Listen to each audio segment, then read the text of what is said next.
contradiction with the above quoted scripture. To hold as unreal knowledge of suffering, extinction of its cause, realization of nirvana, and practice of the path, as well as defiled and pure causes and results, is to hold a terribly false view, because the non-Buddhists, slandering the principle of defiled and pure cases and results, also do not claim that defiled and pure dharmas are utterly non-existent but only unreal. If none of the dharmas really exists, bodhisattvas would not energetically cultivate and accumulate the equipment for bodhi in order to abandon samsara. What wise person would seek out the sons of a stone woman to use as an army in order to repel phantom armies? Therefore you must believe that there is a mind that holds seeds and that defiled and pure causes and results are based on it. That mind is the eighth consciousness. 29. Mind as retribution. A scripture speaks of a mind that is retribution, influenced by good and bad karma. If this consciousness does not exist, mind as retribution must not exist. That is because visual consciousness, etc., is interrupted, and because it is not always the result of karma, then, being like a lightning flash, it is not mind as retribution. This is because dharmas that are retribution do not continue in a series after stopping. The life principle, etc., are not like this. The six consciousnesses, such as the visual consciousness, that are agitated by karma, resemble sounds, etc., because they are not constant or continuous, and they are born of retribution, not retribution per se. It must be granted that there is a real mind as retribution that repays projected karma, that is found in the three realms, is not interrupted, that changes into the body and world receptacle, and acts as a support for sentient beings. We argue this, because, 1. Apart from mind, body and world receptacle are in fact non-existent, 2. Dharmas not associated with mind have no real substance, and 3. The evolving consciousnesses, etc., do not always exist. Without this consciousness, what changes into a body and world receptacle? Based on what dharmas can sentience be always established, in samadhi, etc. Also, in states of samadhi, or not in those states, whether or not there is discriminative thought, there is, in fact, much physical feeling. Without it, the individual later would, upon leaving samadhi, not experience well-being or fatigue. If a real mind as retribution does not always exist, how can these physical sensations exist in that state? When non-Buddhists generate other thoughts that are good, etc., they must be actually generating a real mind as retribution, just as it is admitted that they generate them at other times, because they are not Buddhas but sentient beings. Consequently, there is always a real mind as retribution, and it is the eighth consciousness. 30. Paths of rebirth and forms of birth. A scripture teaches that sentient beings transmigrate in 5 paths of rebirth, gati, and 4 forms of birth, yoni, because if this consciousness did not exist, the substance of those paths and forms of rebirth would not exist. The paths and forms of rebirth must exist and be perpetual, universal, and unmixed. Dharmas such as these can be established as truly real paths and forms of rebirth. With dharmas that are not retribution, paths and forms of rebirth would be confused, because, while abiding here, in one place, one would produce dharmas of other paths and forms of rebirth. Form as retribution, along with that which responds to action among the 5 forms of consciousness, do not constitute a universal basis of paths and forms of rebirth, because they do not exist in the formless realm. Good dharmas, that are innate or responding to actions in the 6th thought consciousness, although constituting a universal basis for the paths and forms of rebirth, and being unmixed, do not always exist. Dharmas unassociated with mind have no real, independent substance and cannot be said to constitute a real basis for the paths and forms of rebirth.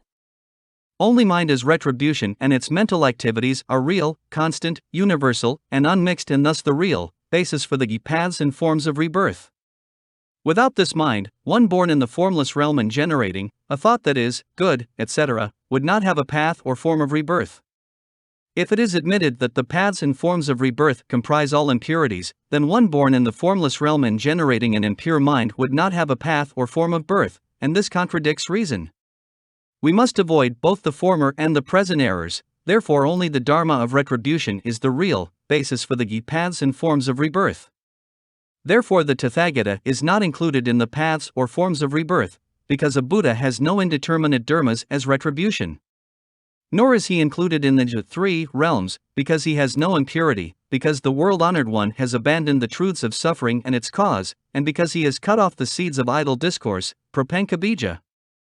Since the real basis for paths of rebirth and forms of birth is mind as retribution and its activities, that mind and its activities cannot be established apart from the eighth consciousness, and therefore we know that there is a separate eighth consciousness. 31. Theory of appropriation.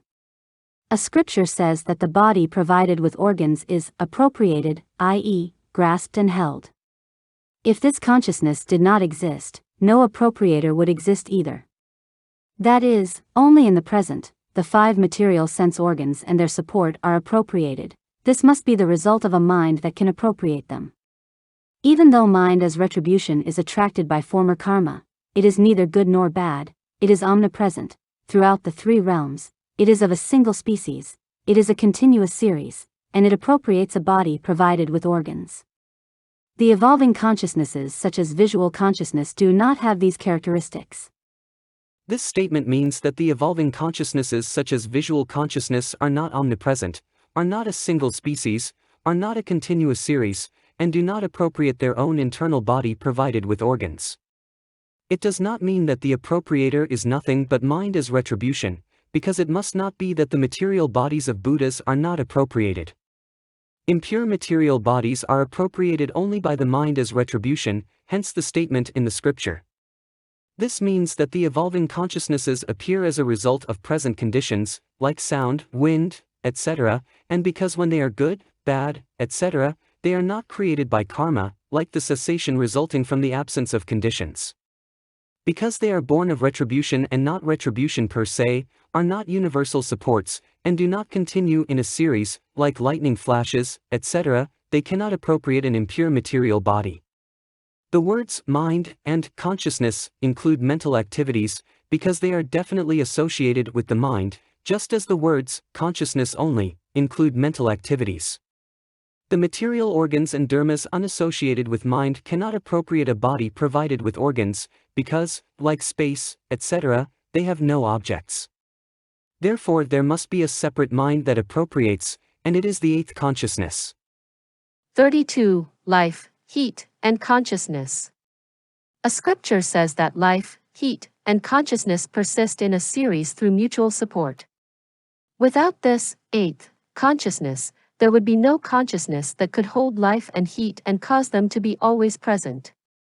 The evolving consciousnesses are discontinuous, like sound, wind, etc., and do not have the function of perpetually supporting, so they cannot be established as the consciousness that supports life and heat. Consciousness as retribution alone is uninterrupted and unevolving, and, like life and heat, it supports perpetually, so that it can be established as the consciousness that supports life and heat. The scripture says that the three dharmas, life, etc., support each other and that life and heat are a homogeneous series. Is it reasonable to think that consciousness alone is not so? It is objected, although the scripture says that the three dharmas support each other, it also admits that only heat is not found throughout the three realms, so why not admit that consciousness by itself evolves intermittently, when heat is absent? We reply, your point does not contradict our former point. Whenever these three dharmas are present and continuous, they support each other constantly. Otherwise, they do not have the function of perpetually supporting each other. The term consciousness that was used to make a logical point earlier as one of the three dharmas does not refer to the evolving consciousnesses, so how does bringing up the matter of heat as non-universal conflict with our principles? Our former point is completely proven. Moreover, since life and heat among these three dharmas is only impure, we also know that consciousness, like them, is definitely not.